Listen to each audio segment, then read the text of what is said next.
Welcome to today's video where we tackle a common problem that many users face when setting up their Inno Setup scripts. The problem at hand involves a scenario where a user switches from compressing directories to downloading and unzipping them, but encounters an issue where only folders and subfolders are copied over, while the actual files .png within them are left behind. Quite the conundrum, isn't it? Now, let's delve into the solution for this problem. The missing piece of the puzzle lies in the codeSourcecode command. By adding wildcards, e.g. code *code, to the codeSourcecode path, you can ensure that all files within the specified directory are included in the copying process.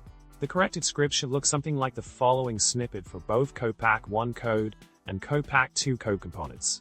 Source. Moving on, to summarize, ensuring that wildcards are used in the codeSourcecode commands is crucial for copying all files within a directory when setting up an Inno Setup script. Remember, a small detail like a missing wildcard can make a big difference in the functionality of your script. With that, we've covered the solution to the copying issue, and I hope this video has been helpful to you. Don't forget to like, subscribe, and leave a comment below with your thoughts. Thanks for watching, and happy scripting!